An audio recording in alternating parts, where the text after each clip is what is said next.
बात को मोहर लगाई है। ये चुनाव मोदी के भाषणों को मोहर नहीं है।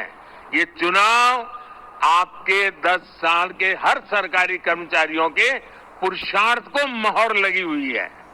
इसलिए इस विजय के बड़े हकदार अगर कोई है तो आप लोग हैं। इस विजय के सच्चे हकदार कोई है तो भारत सरकार के हर कर्मचारी भी हैं। साथियों नमस्कार, मुझे बहुत खुशी हो रही है कि आज माननीय प्रधानमंत्री जी ने शिक्षकों कर्मचारियों के उनके योगदान पर बहुत चर्चा किया। बहुत सारी उनकी विशेषताओं के बारे में, उनके योगदान के बारे में चर्चा किया है और ये हमारे लिए बड़ी उपलब्धि है। और इस चुनाव परिणाम का जो वोट का अंतर आया है, सीटों का जो अंतर लाया है, शायद 10 साल में पहली बार माननीय प्रधानमंत्री जी इस तरह के विषयों पर उन्होंने बोला है।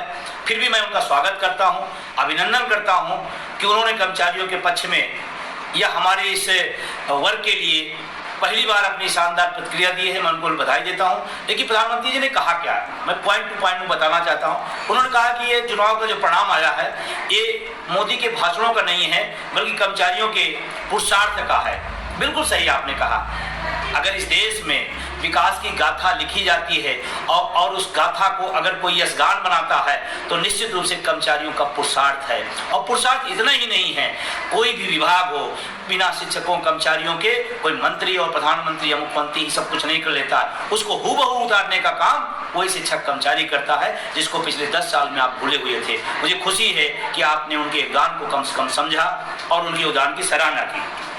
आपने एक बात और कही कि उसके सबसे बड़े हकदार, सबसे बड़े और सच्चे हकदार सरकारी कर्मचारी हैं। ये भी बात बिल्कुल आपकी सही है।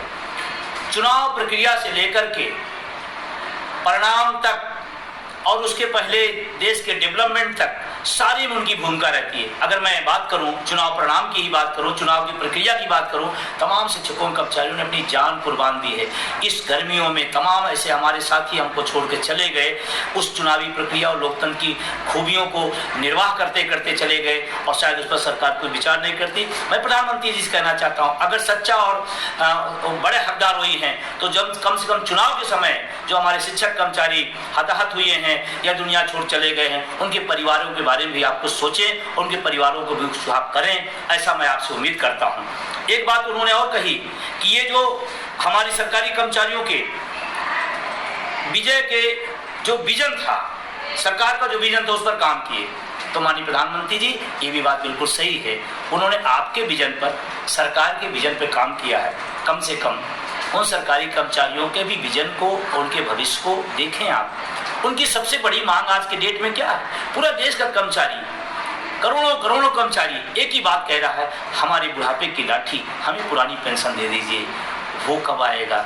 और सिर्फ भाषण से ही काम नहीं बढ़ता और पेट नहीं भरता है।